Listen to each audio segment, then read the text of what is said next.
आज मेरे साथ आनंद लो प्रतिदिन का जीवन का में जोड़ने के लिए धन्यवाद। हम सबके जीवन में युद्ध होता है, परंतु हमें ये जानना है कि युद्ध अक्सर स्वाभाविक युद्ध नहीं होते हैं, परंतु अधिकांशतः वे आत्मिक युद्ध होते हैं। आज मैं आपको सिखाना चाहती हूँ कि आप अपने युद्ध में जयवंत कैसे हो सकते हैं। कृपया हमारे साथ बने रहे इस महत्वपूर्ण पाठ के लिए कि जीवन के हर क्षेत्र में आप कैसे जयवंत हो सकते हैं। अपना युद्ध कैसे जीते। हम सब अलग अलग समय युद्ध में होते हैं। प्रभु का धन्यवाद कि हर समय हम युद्ध में नहीं होते।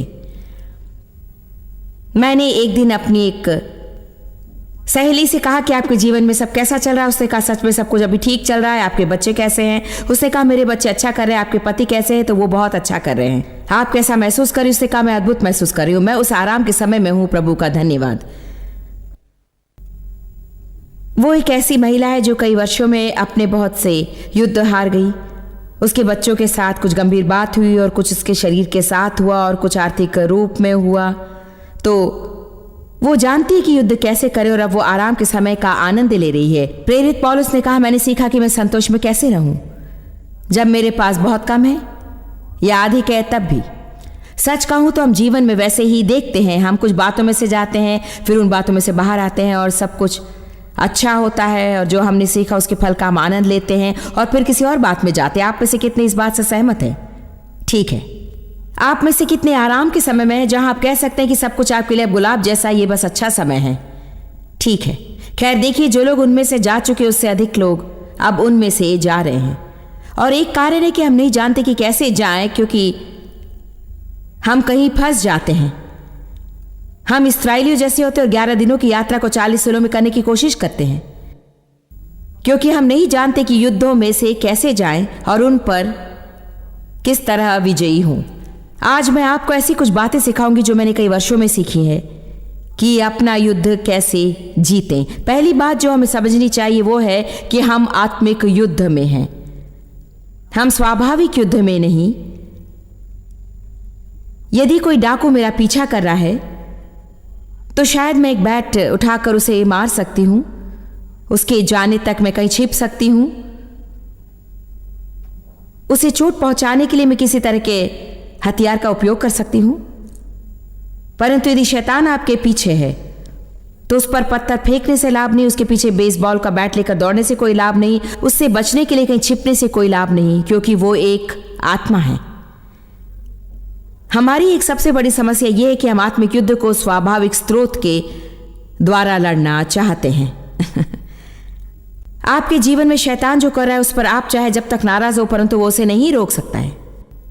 आप खुद पर दया करें पर ये उसे नहीं रोकेगा। आप उसके बारे में शिकायत कर सकते हैं परंतु ये नहीं रोकेगा। आप इसके बारे में सबको बता सकते हैं परंतु वो इसे नहीं रोकेगा। आपका धन्यवाद।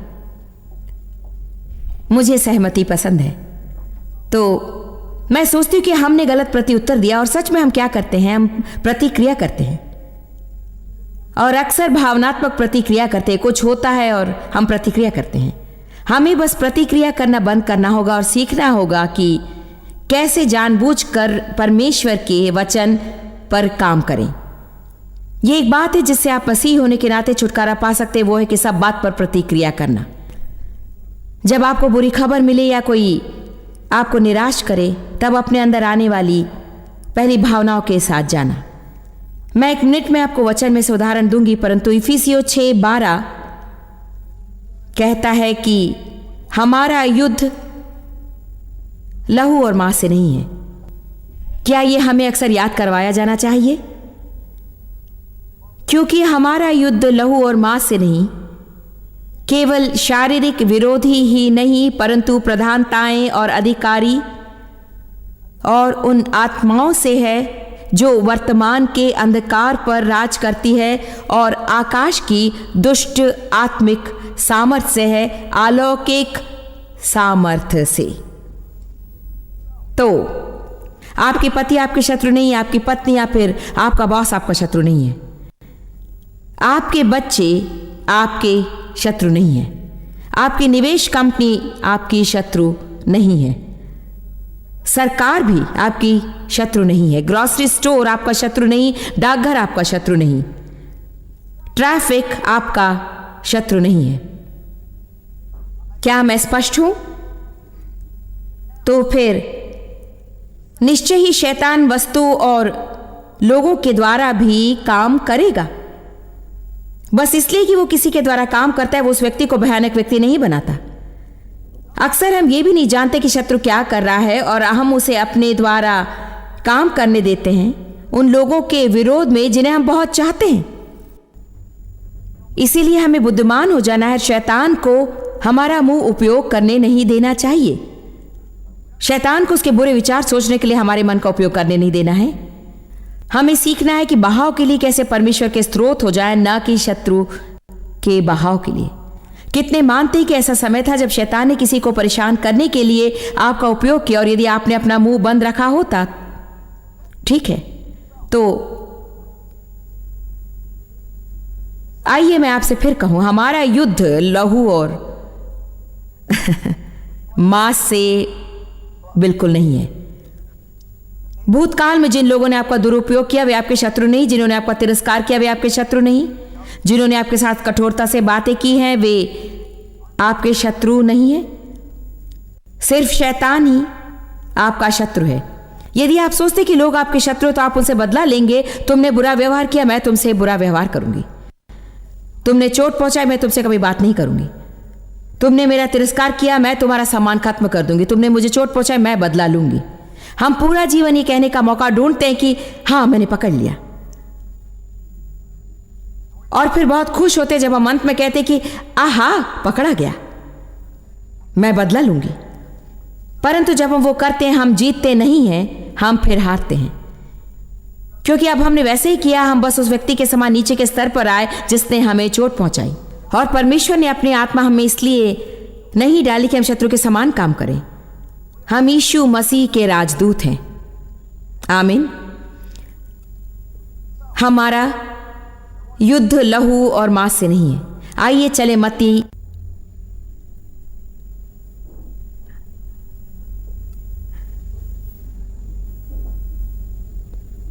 अध्याय 16 में देखें वचन 21। मत्ती 16:21। उस समय से आगे यीशु ने अपने चेलों को स्पष्ट दिखाया कि उसे यरूशलेम में जाना होगा और प्राचीनों और महायाजक और शास्त्रियों के हाथों से दुख उठाना होगा, और वो मारा जाएगा और फिर तीसरे दिन वो मुर्दों में से जीवित हो जाएगा। यीशु ने अपने आने वाले क्लेश के बारे में अपने चेलों से कहना शुरू किया कि वो कैसे क्रूस पर जाएगा और उनके लिए मरेगा, और वो कह रहा था कि समय करीब है। फिर पतरस उसे अकेले में बातें करने के लिए बाजू में ले गया और उसे झिड़कने लगा। बाइबल कहती है उसने कहा, प्रभु परमेश्वर ना करे तेरे साथ ऐसा कभी न होने पाए। ये तो बस छोटा सा सारांश है, परंतु मैं जानती हूं कि पतरस यीशु की चिंता करता था। मेरा व्यक्तिगत दृष्टिकोण यह है कि पतरस अपनी अधिक चिंता करता था, क्योंकि पतरस उसके संग था और वो जानता था कि यदि वो दुख उठाएगा तो उसे भी उसके साथ दुख उठाना होगा, और वो नहीं चाहता था। परंतु यीशु पतरस की ओर से मुड़ा। मुझे ये पसंद है, वो पतरस की ओर से मुड़ा। जब शत्रु किसी के द्वारा काम करता है कि हमें पकड़ ले, तो सबसे पहले हमें यह समझ होनी चाहिए कि हम उससे दूर हो जाएं।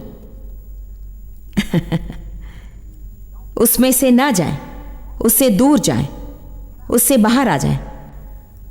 आप ऐसा ही एक और उदाहरण पाएंगे जब दाऊद के पास गोलियत से जाकर युद्ध करने की हिम्मत थी, तब उसके भाई एलियाब ने उस पर दोष लगाया। उसके भाई ने उस पर दोष लगाया और यह कहता है कि दाऊद उसकी ओर से मुड़ गया। तो यीशु ने पतरस की ओर से मुड़कर कहा, उसने पतरस से कुछ नहीं कहा। हम यहां पर बड़ा प्रकाशन पा सकते हैं। हमारी सबसे बड़ी समस्या यही है कि हम भूल जाते हैं कि हमारा युद्ध किससे है। हम भूल जाते हैं कि हम किससे युद्ध कर रहे हैं, और यदि हम याद भी रखें कि हमारा युद्ध शैतान से है, तो उससे सही युद्ध करना हम नहीं जानते। हम आत्मिक शत्रु से स्वाभाविक तरह से लड़ना चाहते हैं, और आप ये नहीं कर सकते। आप जैसे दूसरों से युद्ध करते वैसे शैतान से युद्ध नहीं कर सकते हैं। आप उससे युद्ध नहीं कर सकते, उसे मुक्के नहीं मार सकते, और आप एक व्यक्ति के साथ जैसा करते हैं वो उसके साथ नहीं कर सकते। आपको सीखना है कि शैतान के साथ कैसे आत्मिक युद्ध करें। आमीन। पहला पत्रस 5:8 कहता है कि शैतान फिरता रहता है कि किसको नाश करे। वो उन लोगों को ढूंढता है जिनका उपयोग वो दूसरों का नाश करने के लिए कर सकता है। इसीलिए हम सच में उसे अब दोनों तरीके से देखना चाहेंगे, और वो है, मैं नहीं चाहता कि शैतान मेरा उपयोग करे, और परमेश्वर इस क्षेत्र में बुद्धिमान होने के लिए मेरी मदद करे। मैं नहीं चाहता कि किसी के लिए परीक्षा बनूं। मैं नहीं चाहता कि शत्रु मेरे द्वारा काम करे, कि मैं लोगों को चोट पहुंचाऊं, उन्हें निराश करूं, लोगों को नुकसान पहुंचाऊं, लोगों को क्रोधित करूं। मैं ये भी नहीं चाहता कि शैतान मुझे नाश करे। इसीलिए हमें ध्यान देना है कि इफिसियों 5:15 क्या कहता है, जो कहता है हमें सावधानी से रहना है, हमें सचेत रहना है, हमें जागरूक रहना चाहिए, और हमें हमेशा सावधान रहना चाहिए। इफिसियों 4:26-27 कहता है कि हमारा क्रोध सूर्यास्त तक ना रहने पाए। हमें शैतान को कभी ऐसा मौका नहीं देना चाहिए। खैर, हम शैतान को मौका देते और हमें उसे मौका देना बंद करना चाहिए। हम अनैतिक बातों के द्वारा शैतान को मौका देते हैं। हम गैर कानूनी काम करने के द्वारा शैतान को मौका देते हैं। परंतु आप ऐसा कुछ नहीं करते जो अनैतिक है या गैर कानूनी है, परंतु यह फिर भी बेकार हो सकता है। इसीलिए हम बेकार की बातों को करने के द्वारा शैतान को मौका देते हैं। बस ऐसी बातें जो बुद्धिमानी की नहीं है। एक उदाहरण देखिए। आइए कहिए कि कोई मनुष्य जाता है और कार के लिए कोई मूर्ति पूजा की वस्तु लाता है, और हाँ लोगों, उन्हें कई वर्षों तक खारिश होती रहती है ना? कितने लोगों ने इस पर ध्यान दिया? तो आइए कहें कि कोई पुरुष बाहर जाता है या स्त्री जाती है, कोई भी हो सकता है, और वे कार खरीदते हैं। वे उसे खरीद नहीं सकते परंतु खरीदते हैं। सच में पैसा नहीं चुका सकते परंतु वे भावनात्मक होकर कार खरीदते हैं। मैं सोचती कि ऐसा कोई नहीं जिसने ऐसा किया, परंतु बाहर संसार में से बहुत से लोग हैं जो ये करते हैं। तो अब उनके पास कार है और वो गंदी हो जाती है। उसमें कुछ मैकडोनल्ड के रैपर हैं, कुछ सोडा कैंस है, और अब कार का उनके लिए कोई महत्व नहीं रहा है। ये बिल्कुल उसी सामान दिखती जो गंदी हो जाने पर दिखती है। उससे पीछा छुड़ाना चाहते हैं। ये चमक नहीं रही, और शोरूम में लाइट्स में जैसे वो दिखती थी ये वैसे नहीं दिख रही है। यही ज़वारात की दुकान में होता है। वे लाइट्स के साथ कुछ करते हैं जिससे वो गहना घर ले जाने पर जैसा दिखता है उसे वो दुकान में 10 गुना अच्छा दिखता है। यही तो पहला प्रकाशन आज आप पा सकते हैं। आपने जो कुछ भी खरीदा था उस वक्त जैसे वो दिखता था वैसे वो 30 दिनों के बाद नहीं दिखेगा। आधी बातों के बारे में मैं परेशान हो जाती हूँ क्योंकि वे उसे ऐसे पैक करते हैं कि मैं उसे खोल भी नहीं पाती। आप में से कितने वस्तुएं कैसे पैक की जाती हैं उससे आश्चर्यचकित होते हैं। मेरी 2 शिकायत हैं, एक पैकिंग के बारे में और दूसरी कि वे स्त्रियों के कपड़ों पर जहां लेबल लगाते हैं। अब मैं आपसे पूछती हूँ, क्यों कोई कड़क और खारिश करने वाला लेबल यहां लगाते हैं जहां सारी रात पसलियों में खारिश होती रहे? मैं तो उसे बिल्कुल नहीं समझती हूं। खैर कुछ भी हो, तो ये एक और बात थी। ये छोटी सी बात है कि आपको बताओ मुझे क्या परेशान करता है, वो है पैकिंग और लेबल्स। कई बार तो ऐसा है कि मैं मानो पैकिंग के कारण अपना उद्धार गंवाने पर रहती हूं। ये मानो ऐसा है।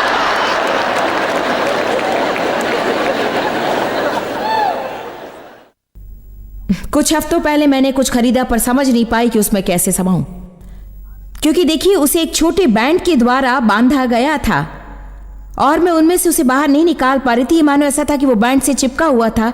अंत में मैंने कैंची से उसे काटने की कोशिश की और अंत में जो वस्तु मैं लाई थी उसे ही काट दिया। उसमें एक छेद हो गया और मुझे उसे कचरा पेटी में फेंकना पड़ा। ओह प्रभु मेरी मदद कर। वो भीतरी वस्त्र था। उस रात शैतान भीतरी वस्त्र द्वारा काम कर रहा था। क्या आप विश्वास कर सकते हैं? पैकिंग और जिपर। आज मेरा युद्ध हुआ जिपर के साथ।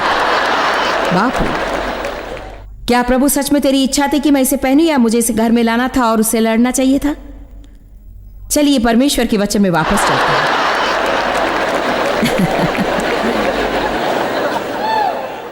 तो ये व्यक्ति अब इस अच्छी कार को खरीद सकता है जो उसके लिए कीमती है और अब वो उसके बारे में अधिक चिंता नहीं करता, परंतु यहां हर महीने किस्तें आती हैं 5,000 या 6,000 रुपयों की। तो अब वो बहुत से आर्थिक दबाव में दब गया है। उस आर्थिक दबाव के कारण वो अपनी पत्नी के साथ लड़ता है। तुम बहुत खर्चा करती हो। हाँ, यदि आपने वो कार खरीदी नहीं होती तो हम इस दबाव में नहीं होते। आप हमेशा वस्तुएं खरीदते हैं, मुझे क्या करना है ये बताना बंद करो। वाह वाह वाह वाह। कितने लोग जानते कि आर्थिक दबाव आपके वैवाहिक जीवन में समस्या लाती है? क्या आप जानते कि वे कहते कि अधिकतर तलाक, मुझे याद नहीं कि कितने प्रतिशत है, परंतु ये तो बहुत ही अधिक है। सच में उसका मुख्य कारण है कि घर में आर्थिक दबाव ज्यादा है। तो उसने पहला मूर्खता का काम किया। उसने वो कार खरीदी जो उसे खरीदनी नहीं चाहिए थी, या वो एक और गलत काम करता है। वो विवाहित है परंतु अकेली सुंदर लड़की के साथ उसकी मित्रता है। तो अब उस पर ये दबाव है। वो और उसकी पत्नी बातें नहीं करते और अब वो कार में एक सुंदर जवान लड़की के साथ है। कितने लोग मेरा संदेश समझ रहे हैं? कई बार हम बस अपने आप को बड़ी समस्या में डालते हैं और कहते हैं कि हमने जो किया वो अनैतिक नहीं था, जो किया वो गैर कानूनी नहीं था, वो तो मूर्खता थी।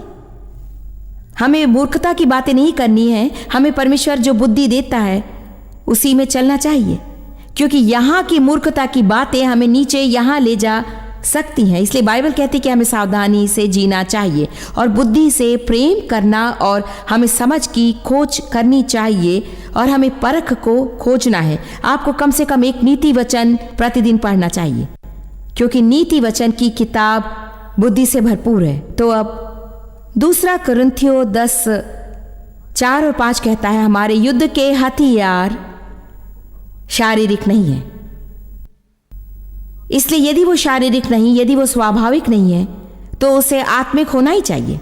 तो वो कहता है यदि हम आत्मिक युद्ध आत्मिक शत्रु के साथ कर रहे हैं और हमारे पास आत्मिक हथियार हैं, और इफिसियों 6 में आगे हम देखते हैं कि हमारे पास हथियार हैं जो हमें पहनने चाहिए, और ये सब आत्मिक है और आप उसका एक भाग भी नहीं देख सकते हैं।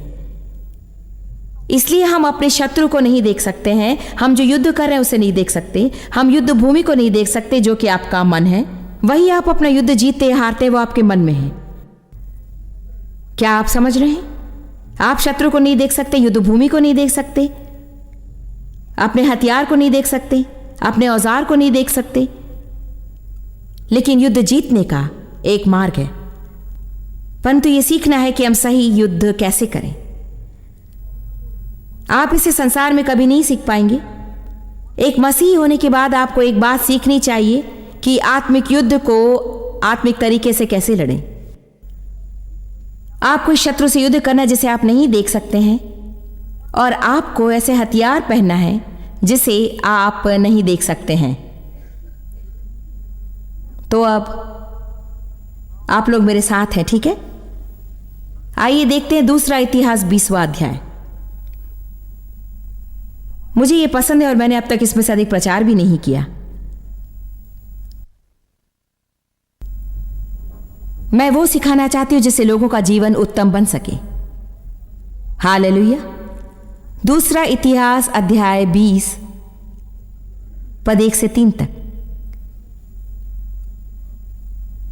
इसके बाद मोआबी अम्मोनी और कुछ और मुनियों के साथ मिलकर यहोशापात से युद्ध करने आए। तब यहोशापात को बताया गया कि समुद्र पार से बड़ी सेना तुझसे युद्ध करने के लिए आ रही है। तब यहोशापात डर गया। अब आप देखिए कि उसने प्रतिक्रिया की। यह बिल्कुल स्वाभाविक प्रतिक्रिया थी। आप बुरी खबर सुनते हैं तो पहली प्रतिक्रिया होती है, पहली बात शैतान कहता तुम क्या करोगी। आप डॉक्टर से बुरी खबर पाते हैं, शैतान कहता है तुम मर जाओगी। आपके एक बच्चे के बारे में स्कूल से फोन आता है और उस व्यक्ति ने अब तक कुछ कहा भी नहीं, और आप सोचते हैं आखिर बच्चे ने क्या किया। देखिए, जब आप बुरी खबर पाते हैं या निराश होते हैं या ऐसी बातें आती हैं जिनके लिए हम तैयार नहीं, तो पहले डर जाना तो सामान्य प्रतिक्रिया होती है। आप डर महसूस करते हैं, इसका मतलब ये नहीं कि आप कायर हैं। आपको इतना ही करना चाहिए कि परमेश्वर जो चाहता है कि आप करें उसे करने से डर को आपको रोकने ना दें। डर पर ऐसे ही विजयी होना चाहिए। आप डर महसूस करने के द्वारा डर पर विजय नहीं होते, आप डर के सामने न झुकने से उस पर विजयी होते हैं। जबकि आप कांप रहे हैं और हिल रहे हैं, तब भी आप वही कर सकते हैं जो प्रभु चाहता है। आमीन। मुझे ये पसंद है, इसे समझ लीजिए। वचन 3, फिर यहोशापात डर गया, परंतु उसने कुछ और किया और खुद को उसने स्थिर किया। उसने ठान लिया अपनी जरूरत जानकर कि प्रभु को खोजे। उसने खुद को स्थिर किया। एम्प्लीफाइड बाइबल कहती है उसने ठान लिया। दूसरे शब्दों में, यदि आप परेशानी के समय परमेश्वर को खोजेंगे तो आपको एक दृढ़ निश्चय करना होगा कि आप परमेश्वर को खोजेंगे और आपको निश्चय ठान लेना होगा, क्योंकि जब आप परेशानी में होते हैं तो शैतान नहीं चाहता कि आप परमेश्वर को खोजें। तो ध्यान रखें कि आपका ध्यान भटकाने के लिए वो सब कुछ करेगा। वो आपको क्रोधित करेगा, आपके विरोध में लोगों को लेकर आएगा, निरंतर आपके मित्र और संबंधी द्वारा आपके सामने समस्या लाएगा, ताकि आप हमेशा बस अपनी समस्या के बारे में ही उन लोगों से चर्चा करें। आपकी समस्या के लिए परमेश्वर को खोजने का समय ना हो, क्योंकि आप अपनी समस्या के बारे में कुड़कुड़ाने में बहुत ही व्यस्त हैं। आप लोग मुस्कुरा नहीं रहे, मुझे जैसे लगता है वैसे आप नहीं दिख रहे।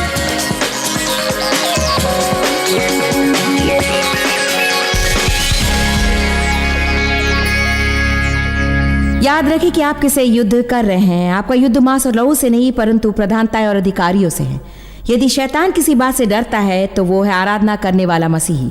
तो परमेश्वर की आराधना करे, धन्यवादित हो। याद रखें कि बहुत हंसे, क्योंकि आपकी हंसी भी एक तरह से आत्मिक युद्ध है।